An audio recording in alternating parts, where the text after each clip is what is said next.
see how you interact with patients. When you're just walking them back to the room, you're talking to them like a real human being. And it seems like, at least from my perspective, that you enjoy it and that you're good at it. And I think that paramedics in the ER is a weird new kind of thing that's actively getting figured out. And so I like it when I see people that are thriving in that role.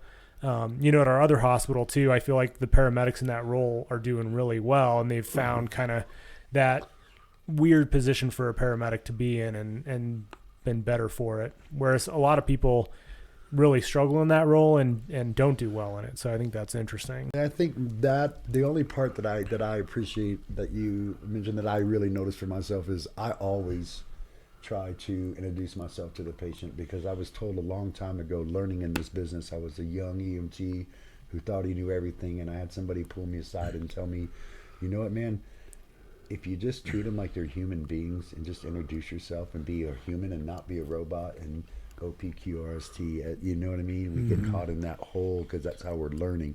They're like, just be you, man. Introduce yourself. Make yourself human. You're going to get a lot more people willing to tell you what's wrong. And if you come in and you're just like, all right, so what's the deal? Why are you hurting today? Yeah. And I've watched other senior medics above me that I idolize and learn from do that. Mm-hmm. Hi, I'm Casey, ma'am. How you doing? What's going on today? And you watch and you're like, And so I just started doing it, and it made a world of difference. Yeah. It made a world of difference in just their attitude approaching me. Well, they're not going to trust you, I think, until they understand that you actually care about them.